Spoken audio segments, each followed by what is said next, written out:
Oh, hey. Well, how's it going? It's your pal Seth from Landscape Management Magazine.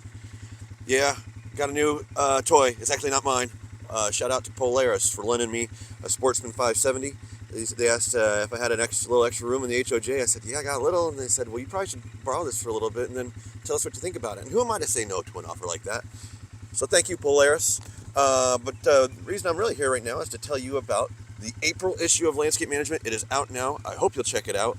This month's cover story, we have a focus on design build projects that were particularly challenging for the companies that took them on.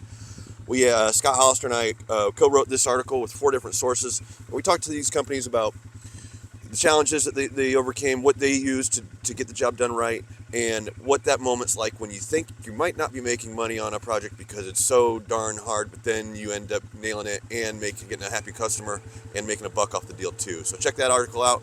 Also in this issue, we have tips on controlling crabgrass and goosegrass. We also have a couple of new columnists I'll ask you to check out. I'm not going to name names, but you'll know very soon. And then I want to give a shout out to Bob Bertog with Bertog Landscape out in Chicago.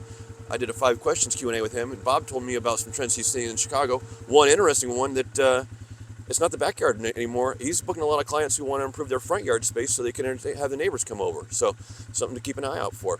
Anyway, the new issue's out now, online, in your mailbox. Hope you'll check it out. I'm Seth. I'll see you back out there.